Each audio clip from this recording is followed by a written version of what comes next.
Hello दोस्तों, welcome back to another video. एक बार फिर से आप सबका स्वागत है आपके अपने यूट्यूब चैनल संजय शर्मा में। तो जैसा आपको पता है, हम जा रहे हैं बिजली महादेव घूमने। तो ये हमारे ट्रिप का सेकंड पार्ट है। फर्स्ट पार्ट मैं ऑलरेडी अपने चैनल पे जो अपलोड कर चुका हूँ, जिसमें मैंने आपको बताई थी कि हमने जर्नी कहाँ से स्टार्ट की थी और रास्ते के कुछ व्यू दिखाए थे, आईआईटी कमांड वगैरह। तो ये है सेकंड पार्ट। अगर जिन लोगों ने पार्ट फर्स्ट अभी तक नहीं देखा तो मैं फर्स्ट पार्ट का लिंक जो है वो वीडियो के डिस्क्रिप्शन बॉक्स में दे दूंगा, आप वहां जाके उस वीडियो को चेक कर सकते हैं। तो अभी हम बढ़ रहे हैं अपने सफ़र की तरफ। आप देख सकते हैं कितना अच्छा मौसम है, चारों ओर हरियाली ही हरियाली है, धूप भी सुनहरी लगी हुई है। तो जैसे कि मैंने आपको प्रॉमिस किया था, इस वीडियो में मैं आपको बिजली महादेव के दर्शन करवाऊँगा और साथ साथ में आपको बिजली महादेव से जुड़ी हुई एक कथा भी सुनाऊंगा कि ऐसी कौन सी वजह है कि बिजली महादेव के ऊपर जो है बिजली गिरती है और जो शिवलिंग है वो खंडित हो जाता है। और बाद में जो माखन होता है उसके साथ शिवलिंग को जो है वो जोड़ा जाता है और वो फिर से बाद में अपने जो है वो कठोर यानी जो उसका वास्तविक स्वरूप होता है उसमें आ जाता है। भारत में अनेकों शिव मंदिर हैं। हर शिव मंदिर की अपनी ही एक कथा है, वहाँ की अपनी ही स्टोरी है। लेकिन उनमें से कई शिव मंदिर ऐसे भी होते हैं जो बहुत ही प्रसिद्ध होते हैं और सबकी अपनी अपनी जो है घटित होने वाली जो घटनाएं होती है वो अलौकिक चमत्कार से भरी हुई होती है। देव बिजली महादेव में हर 12 वर्ष में यह चमत्कार घटित होता है। 12वें वर्ष इस मंदिर में शिवलिंग पर वज्रपात होता है, यानी शिवलिंग के ऊपर पड़ती है बीज, जिससे शिवलिंग टूटकर बिखर जाता है। किंतु कमाल की बात यह है कि कुछ दिनों पश्चात वह पुनः अपना ठोस आकार प्राप्त कर लेता है। यह चमत्कार यहाँ आदिकाल से होता चला आ रहा है। ऐसे ही बहुत प्रसिद्ध है बिजली महादेव मंदिर। इसके पीछे एक अनूठी कहानी है जो मैं आपके साथ सुनाना चाहता हूँ। तो ऐसी क्या वजह है कि जो शिवलिंग है वहाँ पे 12 बरस बाद जो है वो बिजली गिरती है और शिवलिंग जो है वो खंडित हो जाता है।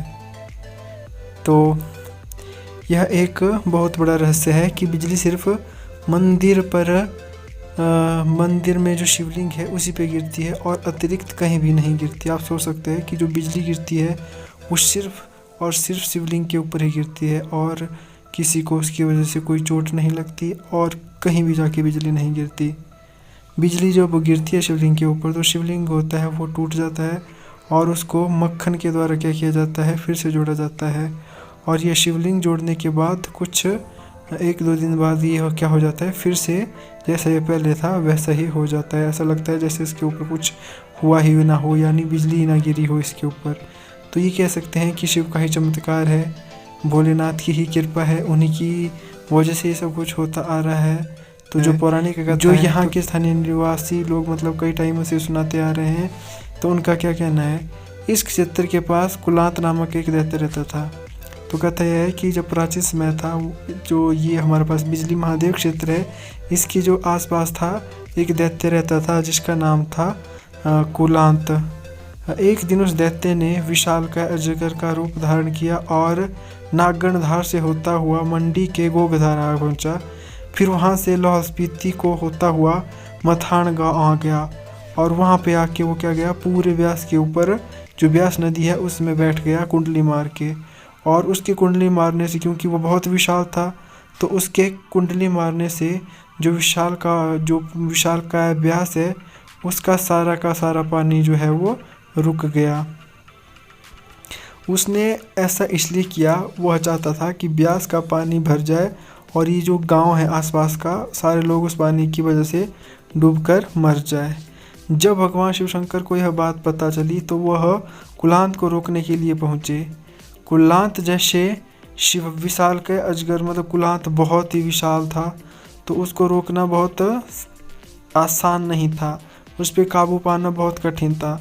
तो भगवान शिव ने सबसे पहले उसे अपने विश्वास में लिया, फिर उसके कान में कहा कि उसकी पूंछ में आग लग गई है। यह सुनकर कुलांत तुरंत पीछे पलटा और शिव शंकर भगवान ने अपने त्रिशूल से उसके सिर पर जोर से प्रहार किया और त्रिशूल के प्रहार से कुलांत दैत्य है वह मारा गया। उसका जो शरीर था उसी समय एक बहुत बड़े पर्वत में परिवर्तित हो गया। कहा यह भी जाता है कि कुल्लू घाटी में बिजली महादेव से लेकर रोहतांग दर्रा और मंडी से लेके गोगदार घाटी कुलांत दैत्य के शरीर से ही बनी हुई है। तो आप अंदाज़ा लगा सकते हो कि ये जो सारी कुल्लू, मंडी से लेके रोहतांग, मंडी से लेके गोगधार, ये सारी जितनी भी आपको दिखती है घाटी, यह कहते हैं कि यह जो कुलांत है, जब शिव शंकर भगवान ने उसके ऊपर त्रिशूल का प्रहार किया तो उससे ही बन गई, तुरंत प्रहार करने के बाद। कुलांत नाम से ही, जो कुलांत दैत्य था उसके नाम से ही इस घाटी का नाम पहले कुल्लता पड़ा, फिर कुल्लू घाटी पड़ा। तो मतलब पहले कहते हैं ना, कुल्लू का पुराना नाम क्या है, प्राचीन नाम कुल्लता, तो कुल्लता पड़ा था कुलांत के नाम से ही, और इसको नया नाम कुल्लू घाटी पड़ा। कुलांत मर चुका था, किंतु घाटी के लोगों का जो डर था वह समाप्त नहीं हुआ, क्योंकि कुलांत अब भी पर्वत के रूप में खड़ा हुआ था। वह कभी भी घाटी को तहस नहस कर सकता था। इसलिए भोले बाबा ने स्वयं उसके मस्तक पर विराजमान होने का निश्चय किया और उसके मस्तक यानी पर्वत की चोटी पर स्थापित हो गए। साथ ही उन्होंने क्या किया, इंद्र देवता को आदेश किया कि हर एक 12 बरस में उस स्थान पर वज्रपात करें। क्या है, उस स्थान पर हर एक 12 वर्ष बाद बिजली गिरने का क्रम बना हुआ है। तो भगवान शिव शंकर ने क्या किया, भगवान शिव शंकर ने कहा इंद्र को कि तुम हर एक 12 बरस बाद इस स्थान पे बिजली गिराओ। तो तब से इंद्र जो है वो भगवान शिव का आदेश मान रहे हैं और तभी से बिजली महादेव के ऊपर जो है वो बिजली गिरती है। तो ये थी कथा बिजली महादेव की। आई होप आपको कथा अच्छी लगी होगी। तो इसी वजह से बिजली महादेव पे प्रत्येक 12 बरस बिजली गिरती है और भोलेनाथ जी उस बिजली को अपने ऊपर सहन करते हैं ताकि उनके भक्तों को कोई परेशानी। अपने भक्तों के कष्ट हरने के लिए भगवान शिव शंकर महाराज खुद बिजली को सहन कर लेते हैं और उनका जो शिवलिंग है वो खंडित हो जाता है। फिर उसको वास्तविक स्वरूप में लाने के लिए माखन से क्या किया जाता है, माखन का उसके ऊपर लेप लगाया जाता है और वह पुनः अपनी पहले वाली स्थिति में आ जाता है। तो ये थी बिजली महादेव की पूरी स्टोरी।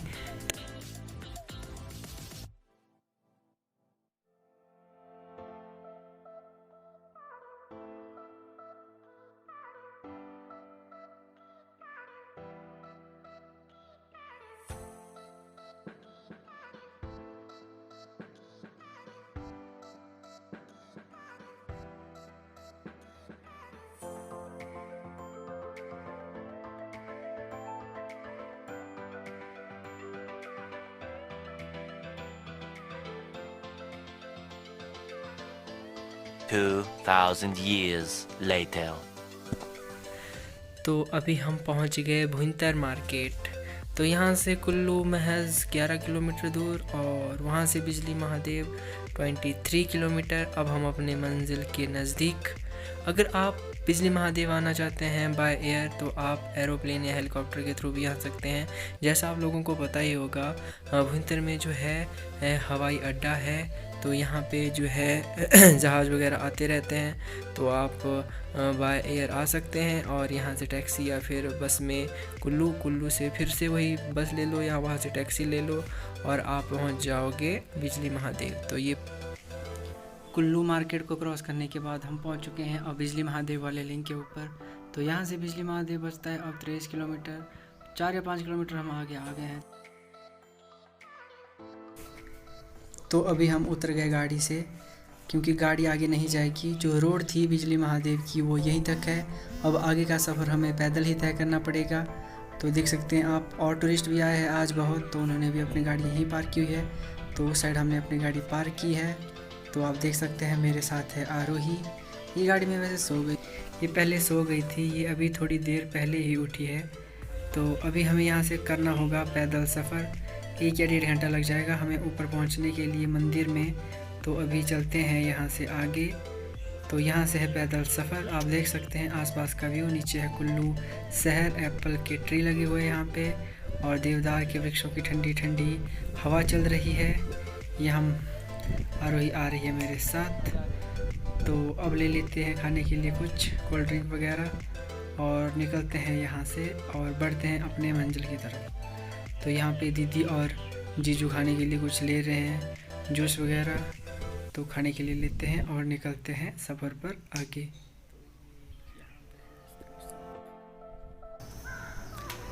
तो यहाँ से स्टार्ट हो रहा है पैदल रास्ता। इसी तरह की पगडंडी बनी हुई है मंदिर तक और रास्ते में जगह जगह दुकानें हैं, तो जहाँ से आप खाने पीने का सामान ले सकते हैं। तो हम काफ़ी देर से कंटिन्यू गाड़ी चलाते हुए आ रहे हैं, कहीं पे भी रेस्ट नहीं किया था। तो अभी थोड़ी देर यहाँ पे ठंडी ठंडी हवा में बैठ के करेंगे रेस्ट, पानी वगैरह पी के फिर बढ़ेंगे सफ़र पे आगे। तो मैं आपको बता दूँ, मैं 12 या 13 साल पहले बिजली महादेव आया था अपने पापा और दीदी के साथ। तो तब ये जो रोड है ये ऊपर तक इतना नहीं बना हुआ था, तब तो काफ़ी नीचे से ही पैदल आते थे, लेकिन अब यह रोड काफ़ी ऊपर तक बन चुका है और यहाँ से जो आगे का रास्ता है वो भी इतना नहीं बचा अब। तो 1 या 1.5 घंटा हमें अब मंदिर तक पहुँचने में लगेगा, तो वीडियो में बने रहें। जब बिजली महादेव में बिजली गिरती है उसके बाद यहाँ पे लगता है मेला। तो मेले में काफ़ी भीड़ होती है, दूर दूर से लोग आते हैं भोले बाबा के दर्शन करने के लिए, इस चमत्कार को अपनी आंखों से देखने के लिए। तो सभी लोग माखन लाते हैं साथ में, और जो माखन होता है उसी से शिवलिंग को फिर से जोड़ा जाता है।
हम काफ़ी देर से पानी पीने के लिए ढूंढ रहे थे, तो जो पानी था हमारे पास बॉटल में वो ख़त्म हो चुका था। तो यहाँ भर लेते हैं पानी। तो सिस्टर भर रहे हैं बॉटल में पानी।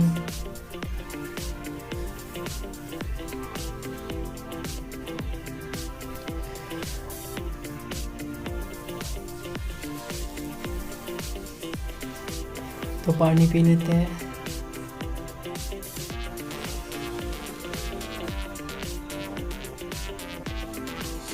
बहुत ही ठंडा पानी और स्वादिष्ट। तो सफ़र में आगे बढ़ने के लिए पानी हमारी बहुत ही हेल्प कर रहा है। तो पानी पी के हम बढ़ रहे हैं आगे। और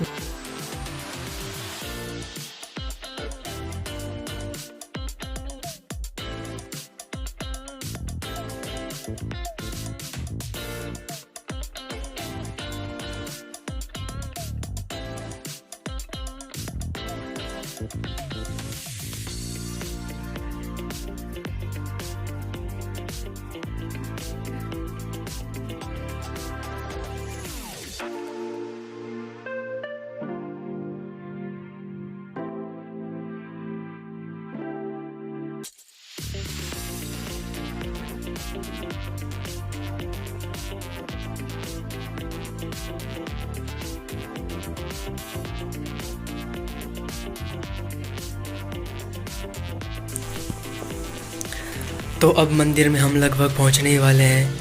यहाँ से मंदिर बसता है 200 या 300 मीटर, लेकिन जो चढ़ाई है वो यहाँ पे हो जाती है ख़त्म। अब यहाँ पे ज़्यादा पेड़ नहीं है ऊपर, बस आपको दिखेंगे घास के मैदान। तो जो यहाँ के लोकल लोग हैं उन्होंने क्या किया है, जगह जगह पे लगाए हुए हैं टेंट, और टेंटों में रखा हुआ है सामान। कईयों ने लगाए हैं यहाँ पे कैफ़े, खाने पीने के लिए मोमो चाउमीन हो गया, और प्रसाद वगैरह बेचते हैं। तो देखिए आसपास का नज़ारा कितना सुंदर, चारों तरफ घास के मैदान, और यहाँ पे एक अलग ही पॉजिटिविटी महसूस हो रही है। तो ये लगी है दुकानें और ये चारों तरफ है मैदान। जो भी हमने चढ़ाई चढ़ी, जो भी थकान थी, वो एकदम से यहाँ पे आके ख़त्म हो गई। अब बढ़ते हैं आगे और मिलते हैं भोले बाबा से।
छाता ले लेना एक। ठंड, नाम क्या है आपका? कौन सी क्लास में पढ़ते हो? 5वीं में, वेरी गुड। तो यहाँ पे आप बेचने बैठे हो सामान, ठीक है। बना लूँ आपकी वीडियो? बस सही बनाऊँ।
चलेगा गोदी में?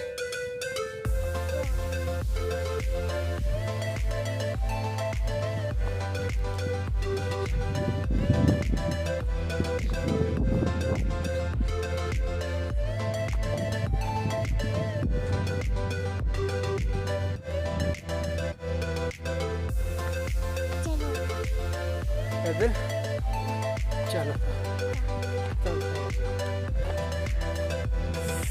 चलो चलो चलो,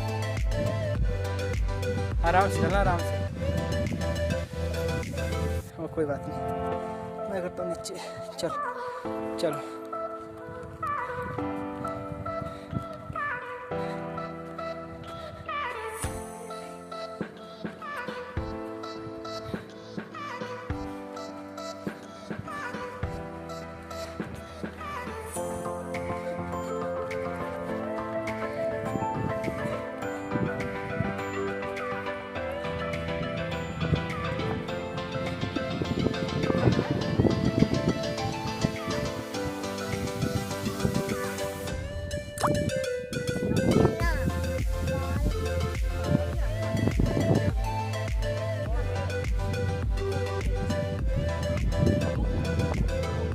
साइड से निकल। चलो।